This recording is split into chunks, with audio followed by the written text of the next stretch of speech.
Assalamualaikum warahmatullahi wabarakatuh. Perkenalkan, nama saya Coy Pangestu, NIM 2018-31041. Saya akan mempresentasikan UAS mikroprosesor kelas E. Untuk soal teori, nomor 1, apa yang membedakan antara non-programmable dan programmable system berdasarkan pola aliran data input-output?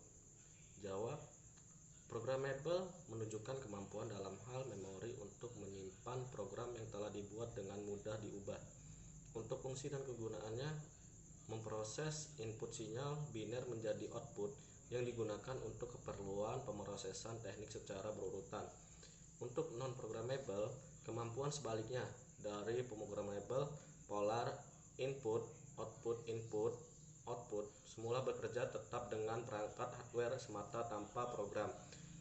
Unprogrammable, input-output semacam fungsinya menjadi terbatas dan tidak fleksibel. Programmable input-output dikembangkan untuk memberikan jawaban kelemahan unprogrammable input-output. Dengan programmable input-output, sistem mikroprosesor menjadi sangat fleksibel. Sebelum ada program, sebuah programmable input-output belum membentuk format fungsi port. Untuk soal nomor 2, jelaskan komponen mikroprosesor kelompok bus data Z80PIO. Jawab, kelompok bus data dibagi menjadi 3. Yang pertama, D0 sampai D7 adalah harus data 8 bit 2 arah digunakan sebagai saluran data dan kata perintah. Yang kedua, A0 sampai A7 adalah saluran 2 arah untuk transfer data antara peralatan input-output dan port A.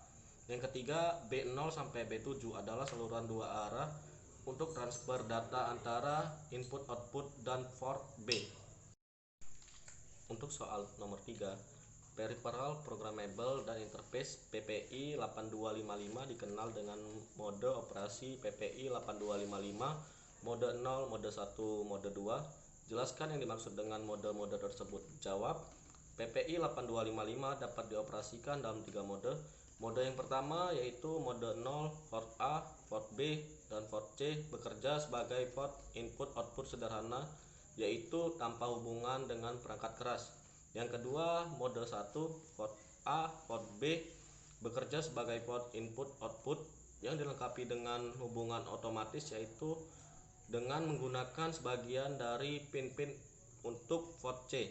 Yang ketiga, mode 2, port A dapat dibuat bekerja sebagai port input-output 2 arah sekaligus untuk menerima masuk dan mengeluarkan data dilengkapi dengan hubungan. Untuk soal nomor 4, berikan contoh nyata tentang peranan mikroprosesor berbasis microcontroller yang Anda ketahui saat ini berdasarkan hasil penelitian, paper penjelasan tentang tujuan cara kerja input proses output. Jawab, judul paper penggunaan microcontroller sebagai pendeteksi posisi dengan menggunakan sinyal GSM. Untuk tujuannya, microcontroller sebagai alat untuk membaca sinyal yang dikirim maupun diterima oleh mobile phone. Cara kerjanya, sinyal dikirim melalui mobile phone kemudian dibaca oleh penerima yang diintegritaskan dengan rangkaian IC microcontroller di mana terdapat IC memori dan rangkaian pemicu yang mengeksekusi SMS diterima. Kemudian melakukan pembacaan dan pengiriman perintah. Perintah yang dikirimkan di sini berupa kode lokasi di mana penerima berada. Kode lokasi menunjukkan keberadaan BTS terdekat, sehingga pengiriman akan mendapatkan SMS balasan yang menginformasikan BTS terdekat. Pendeteksi posisi di sini masih menggunakan kode BTS, belum merupakan koordinat penerima. Pada pengembangan lebih lanjut, diharapkan kode yang dikirim telah berupa kode koordinat objek penerima. Untuk soal praktikum, sebutkan IC yang termasuk blok CPU, blok memori, dan blok input-output pada sistem minimum dan sistem maksimum ATmega 328 dan jelaskan kegunaan dari IC tersebut. Jawab, merupakan salah satu vendor besar di dunia. ATmel mengeluarkan ATmega 328 yang merupakan salah satu microcontroller yang banyak digunakan.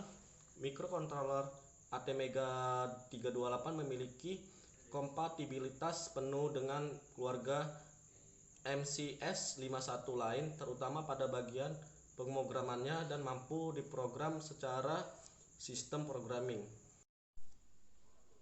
ATmega 328 memiliki microcontroller keluaran dari ATmel yang mempunyai arsitektur RISC (Reduced Instruction Set Computer), yang dimana setiap proses eksekusi data lebih cepat daripada arsitektur CISC (Complete Instruction Set Computer). ATmega 328 memiliki fitur sebagai berikut. Yang pertama, 130 macam instruksi yang hampir semuanya dieksekusi dalam satu siklus clock. Yang kedua, 32 kali 8 bit register serbaguna. Yang ketiga, kecepatannya mencapai 16 MIPS dengan clock 16 MHz. Yang keempat, 32 flash memori, dan pada Arduino memiliki bootloader yang menggunakan 2 KB dari flash memori sebagai bootloader, dan memiliki EEPROM Electrical Erasable Programmable Read Only Memory sebesar 1 KB sebagai tempat penyimpanan data semi permanen, karena EEPROM tetap dapat menyimpan data meskipun satu daya dimatikan. Yang kedua, memiliki SRAM Static Random Access Memory sebesar 2 KB. Yang ketiga, memiliki pin input-output digital sebanyak 14 pin, 6 diantaranya PWM plus with modulation output. Yang keempat, master atau sleep SPI serial interface. Untuk memori, ATmega 328 mempunyai 32 KB dengan 0,5 KB digunakan untuk bootloader. ATmega 328 juga mempunyai 2 KB SIRM dan 1 KB EEPROM yang dapat dibaca dan ditulis RW Read and Virtual dengan EEPROM library. Untuk input dan output, setiap 14 pin digital pada ATmega 328 dapat digunakan sebagai input dan output menggunakan fungsi pin mode digital virtual dan digital read. Fungsi-fungsi tersebut beroperasi di tegangan 5 volt. Setiap pin dapat memberikan atau menerima suatu arus maksimum 40 mA dan mempunyai sebuah resistor pull up terputus secara default 20-50 kOhm. Ini adalah gambar rangkaiannya. Yang pertama, power USB. Papan Arduino dapat diberikan daya listrik menggunakan kabel USB dari komputer. Yang dilakukan hanyalah menghubungkan kabel USB ke koneksi USB. Yang kedua, power barrel jack. Papan Arduino dapat diberikan daya listrik langsung dari sumber daya listrik dengan menghubungkan barrel jack. Ketiga, voltage regulator. Fungsi voltage regulator adalah mengkontrol tegangan yang diberikan ke papan Arduino dan menstabilkan tegangan DC yang digunakan oleh prosesor dan elemen lainnya. Yang keempat, kristal osilator. Kristal osilator berfungsi untuk menangani masalah waktu.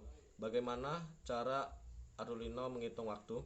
Jawabannya adalah dengan menggunakan kristal osilator. Angka yang tercetak di atas kristal osilator Arduino adalah 16.000 H9H, berarti frekuensi adalah 16 juta Hz atau 16 MHz. 5.17 Arduino reset. Kita dapat mengatur ulang reset papan Arduino. Misalnya program Anda dari awal, kita dapat mengatur ulang papan Uno dalam 2 cara. Yang pertama, dengan menggunakan tombol reset 17. Kedua, menghubungkan tombol reset eksternal ke pin Arduino berlabel reset 5.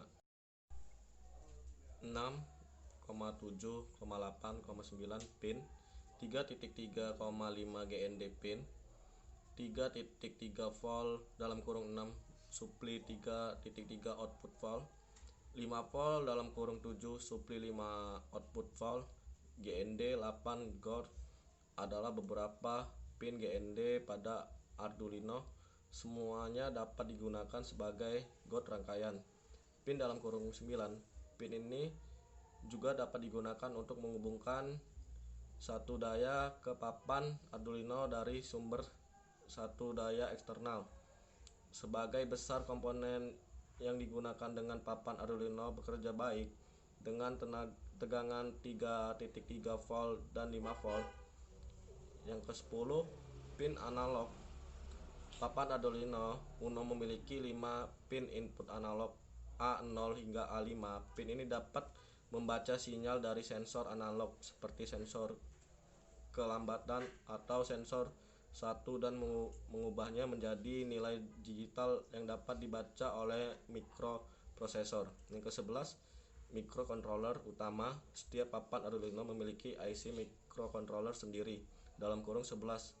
Microcontroller ini berfungsi sebagai dari papan Arduino IC utama pada masing-masing jenis. Papan Arduino memiliki sedikit perbedaan. Microcontroller ini biasanya dari perusahaan ATmel. 12. Pin ICSP. Sebagai besar, ICSP 12 adalah AVR header pemrograman kecil untuk Arduino yang terdiri dari MOSI, MISO, SCK, reset, PSS, dan GND.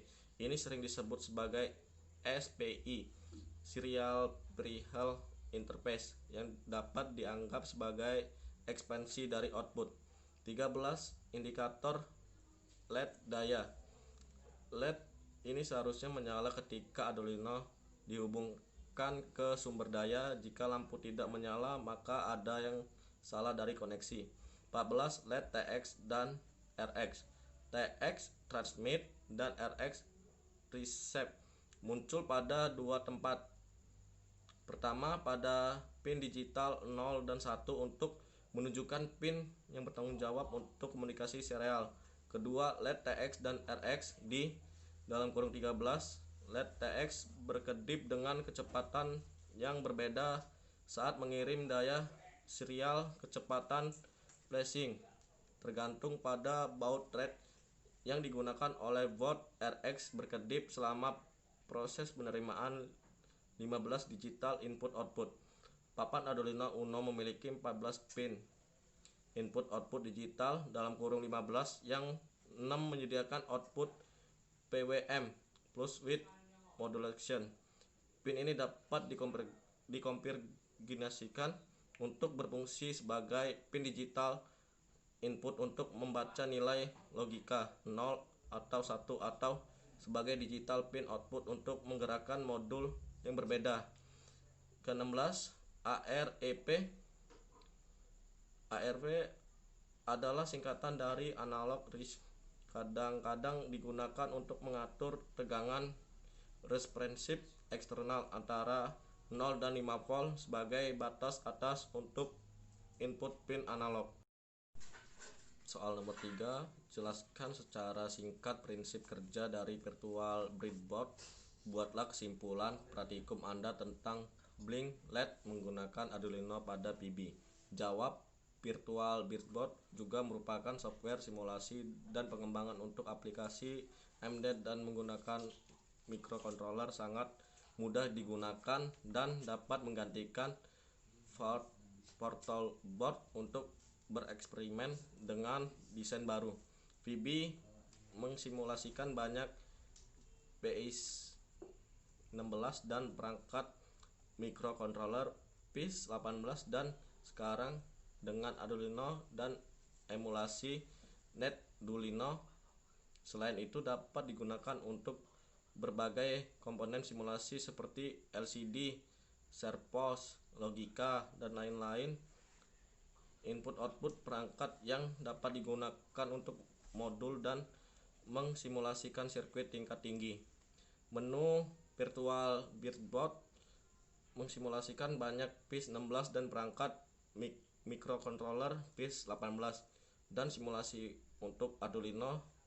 Selain berbagai komponen simulasi seperti LCD, servos, logika, dan lain, input-output perangkat yang dapat digunakan untuk modul dan mensimulasikan sirkuit tingkat tinggi.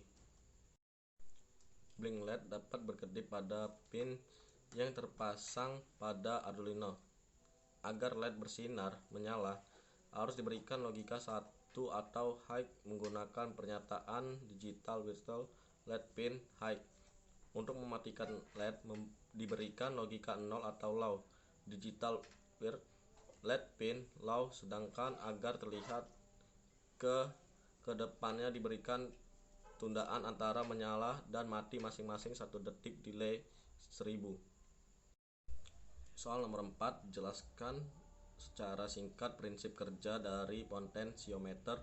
Buatlah analisa dan kesimpulan Anda pada praktikum. Jawab.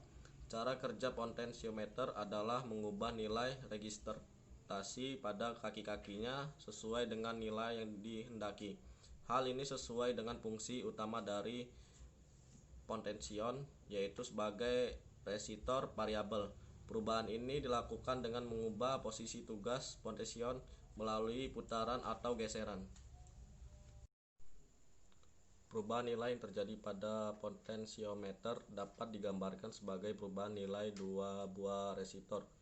Jika kaki pinggir kita beri notasi A untuk kiri putaran minimum dan B untuk kanan putaran maksimum, lalu kaki tengah kita beri notasi C, maka perubahan nilai yang terjadi dapat digambarkan sebagai berikut.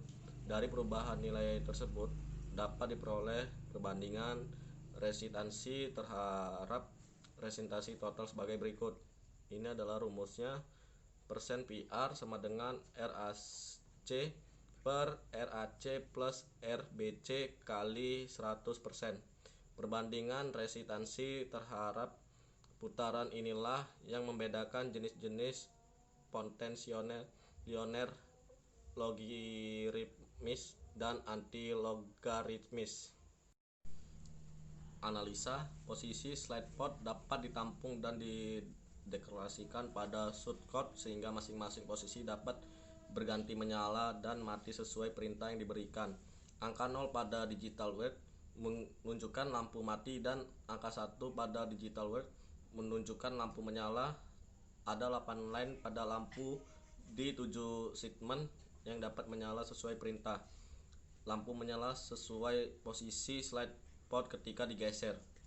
Kesimpulan, 7 segmen memiliki 8 line dan 8 kaki yang masing-masing line disusun sedemikian rupa sehingga ketika dinyalakan atau dijalankan dapat membentuk angka dari 0 sampai 9 sesuai perintah yang diberikan dan dikontrol oleh slide pot. Soal nomor 5, jelaskan secara singkat prinsip kerja dari 7 segmen. Buatlah analisa dan kesimpulan Anda pada praktikum ini. Jawab. Prinsip kerja 7 segmen ialah input biner pada switch dikonversikan masuk ke dalam decoder. Baru kemudian decoder mengkonversikan bilangan biner tersebut menjadi desimal yang nantinya akan ditampilkan pada 7 segmen. 7 segmen dapat menampilkan angka-angka desimal dan beberapa karakter tertentu melalui kombinasi aktif dan tindaknya LED penyusunan dalam 7 segmen. Untuk memudahkan penggunaan 7 segmen, umumnya digunakan sebuah decoder mengubah atau mengkonversikan input bilangan biner menjadi desimal atau 7 segmen sesuai dengan nilai biner yang diberikan. Decoder BCD ke 7 segmen digunakan untuk menerima masuk BCD 4 bit dan memberikan keluaran yang melewatkan arus melalui segmen. Ada 2 macam, yaitu decoder yang berfungsi untuk menyalakan 7 segmen mode common anoda dan decoder yang berfungsi untuk menyalakan 7 segmen mode common katoda. Contoh IC converter BCD untuk 7 segmen untuk 7 segmen common anoda menggunakan IC TTL 747 untuk common anoda. Analisa dan kesimpulan. Jadi lampu pada 7 segmen itu nyala berdasarkan source code dan posisi slide potnya, dan tidak lupa menyimpan pada saat ini dijalankan codingan tersebut. VDD untuk maksimum, PSS untuk minimum. Sekian, terima kasih. Assalamualaikum warahmatullahi wabarakatuh.